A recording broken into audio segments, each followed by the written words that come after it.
Hello, library friends! Welcome to Week 4 of Art Adventures, brought to you by the Lynchburg Public Library. I am Miss Victoria, and I am very excited to share some more awesome art projects with you as part of our online summer reading program. Each Art Adventures video begins with a brief introduction to a famous artist and the techniques they used to create their masterpieces. We'll look at some examples of their work before getting started making some of our very own. The artist we are learning from today is Jean-Michel Basquiat, a contemporary artist who was born in Brooklyn in 1960. Basquiat was a painter, a musician, and a poet, and his paintings and drawings are full of creative expression and personal symbols, or repeated images of things that meant something to him. Basquiat's parents encouraged his art from an early age. His mother, who used to be a fashion designer, took Basquiat to art museums when he was a child, and he would make art on paper that his father brought home from his office. He started off making art based on cartoons that he watched on TV, but as he got older, Basquiat's artwork became more and more personal to him. Basquiat went through some hard times in his life, and he was able to use colors, lines, and forms to represent both the chaos of life and what he saw inside his mind and outside in the world around him. And as this book, Radiant Child, the story of young artist Jean-Michel Basquiat, written and illustrated by Javaka Steptoe, points out, art does not need to be neat and tidy to be beautiful. We see here that Basquiat's fame began when he and a friend started spray painting graffiti on buildings around New York City. Don't try this at home, kids. And they would sign their graffiti with the name Samo, and everyone wanted to know, who is Samo? And Basquiat used oil paints, acrylics, oil sticks, spray paint, and other materials to make his paintings, prints, and drawings that showed how he felt about society. And Basquiat's father was from Haiti, and Basquiat's mother was of Puerto Rican descent. And as a black artist in the art world, which was mostly made up of white artists, Basquiat jumped right in to make art that addressed big subjects such as racism. And Basquiat was also very interested in making art that honored black artists, athletes, writers, and musicians that were heroes to him.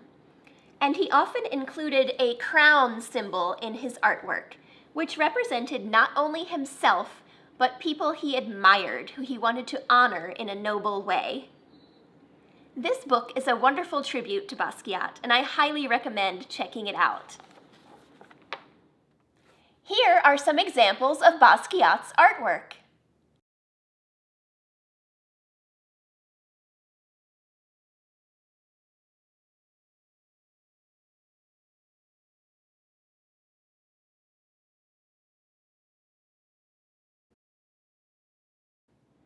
Notice how his art often included bold lines and at least one human face or figure with a background topped with words and symbols.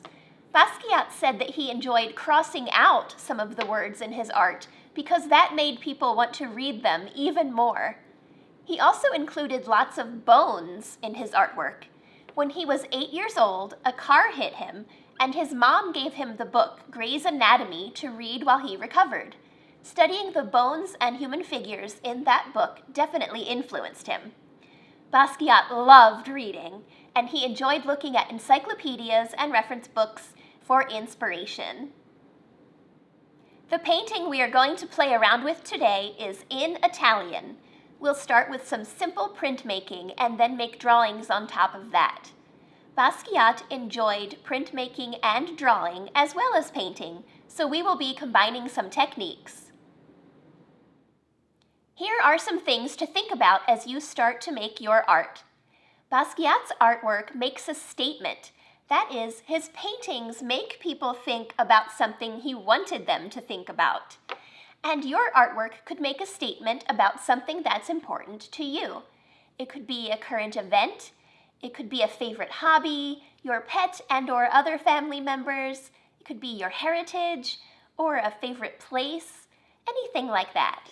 Or you could make it up as you go along. And remember, Basquiat was a musician, and he loved jazz, hip-hop, and rap, and he loved to listen to music while he worked. So you could try that too. Here is what you will need if you want to make yours the same way I'm making mine. Remember, there is no right or wrong in art, so feel free to do things your own way. You will need paper. For this project, regular paper will work just fine. If you happen to have any printmaking paper like this, that's great. You can find special printmaking paper at craft stores, but if you don't have it, don't worry. Regular paper will work just fine. You will also need acrylic paint or tempera paint, otherwise known as poster paint, in colors that you like.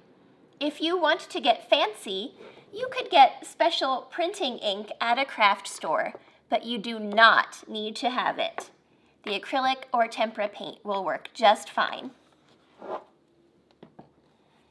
You will also need a foam brush or a large paintbrush. If you want to get fancy, again, you could use something called a brayer.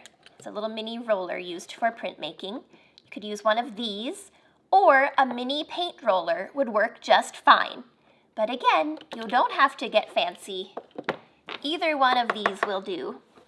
I like to give lots of options. Speaking of options, cotton swabs are an optional supply to have here. You don't have to have them, but there's something fun you can do with them if you do. You will need oil pastels or crayons. Oil pastels will work best for this project because they will show up better on top of our paint. If you have chalky pastels, those would work too.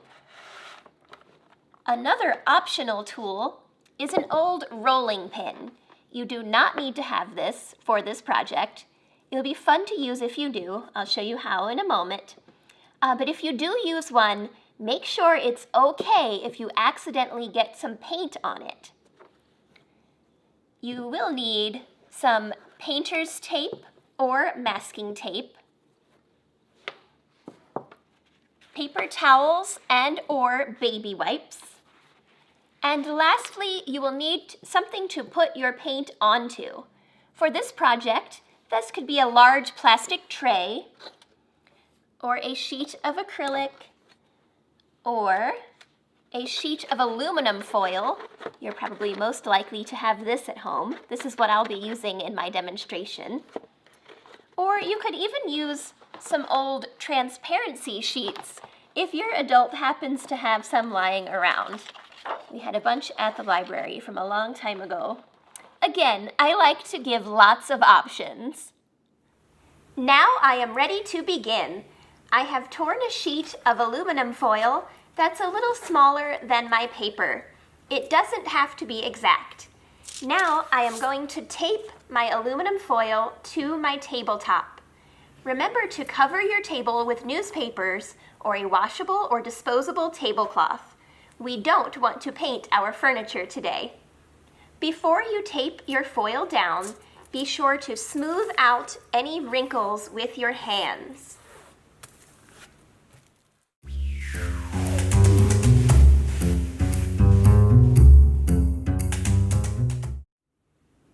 Now it is time to squeeze some paint onto our foil. You could squeeze yours onto a palette or plate first if you want. Be sure to shake it up first and make sure the cap is closed. Okay. So just squeeze some paint onto our foil. And we just spread it around. We want to make it nice and thick without it being a puddle. I have tried this project a few times, And the one time I did it, I did not have my paint thick enough, and I think I also let it dry a little bit too much because I was talking a lot, and my paper wound up sticking to my paint and the foil, and that's not what we want.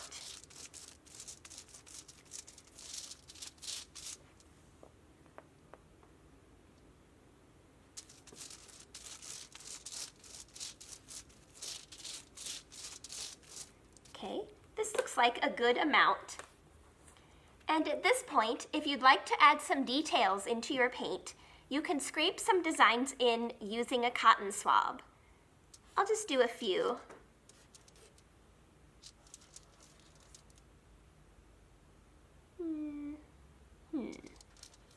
Yeah, just some simple little designs here. I want to work quickly so my paint does not dry too much. We're almost ready to make our print, but first we want to use a paper towel or baby wipe to carefully and quickly clean paint off of our tape. Because the more paint is on our tape, the more paint we will get onto our paper where we don't want it. So just anywhere that you have gotten paint onto your tape, try to wipe it off at least a little bit.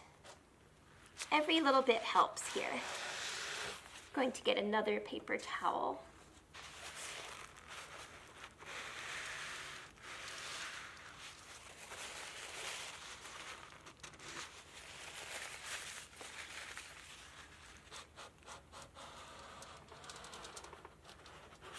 Now, of course, a baby wipe will remove even more paint than the paper towel is doing, but I think I'll be fine. And now it is time to make our print. All you need to do is carefully place your paper face down over the painted foil. I'm trying to center mine as much as I can. Now just lay it down. Press gently in the center with your hand to hold your paper in place. And now you want to just smooth your paper out. Just press over everywhere that you have painted. Press over everywhere the foil is. It's nice and neat. If you have an old rolling pin, like I mentioned earlier, this would be the point that you could use it if you want. But as you see, I am not using one. I'm just using my hands, and it's working just fine. All right. Now, we just carefully start to peel our print up from one corner. Go slowly in case your paper is sticking a little bit. You don't want to tear.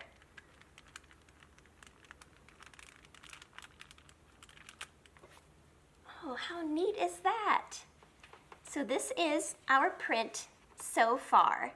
We'll just want to set this aside to dry, and then we'll add some more things to it.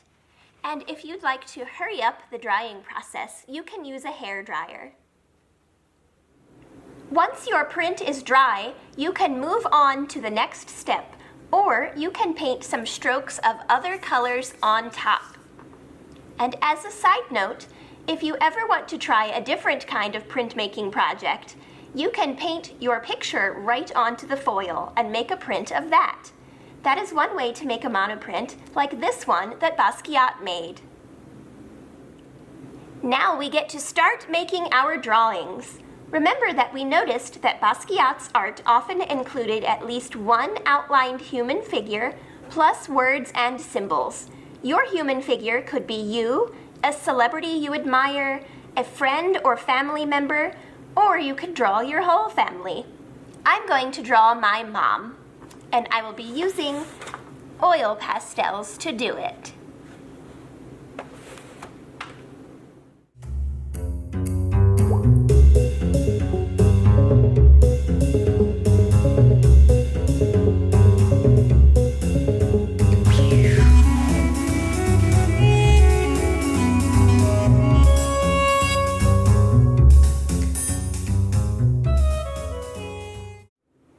Now my sketch of my mom is finished.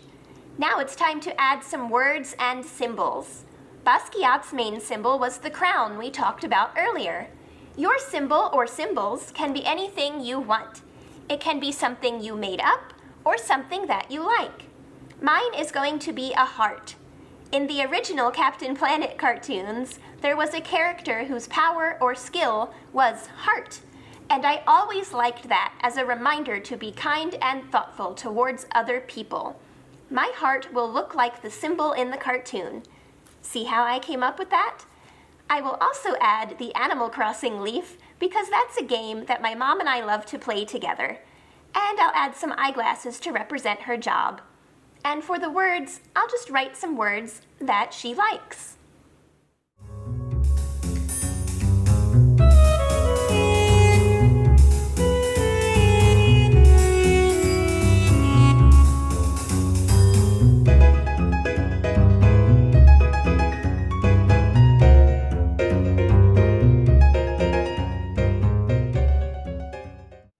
And now my artwork is complete.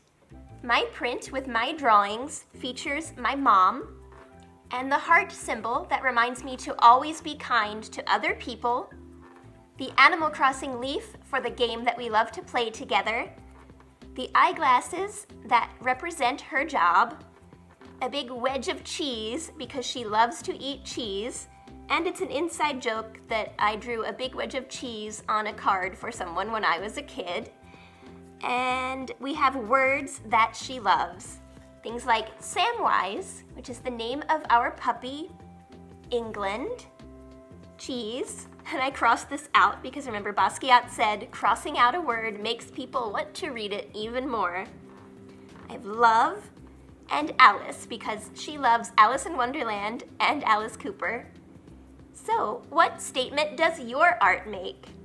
Mine doesn't have a big message, but it reminds me of how much I love my family, and that is very big. If you get inspired by Jean-Michel Basquiat too, I'd love to see how your artwork turned out. You can send pictures to us at the Lynchburg Public Library via Facebook Messenger. Thank you so much for joining this week's Art Adventures program. I hope you tune in again next week to make another masterpiece with me. And don't forget, our virtual summer reading program means that there is something fun happening every day. Just check our website or Facebook page for event details and/or announcements. And don't forget to register on READsquared so you can earn cool virtual badges and chances to win prizes, including a grand prize. See you next time!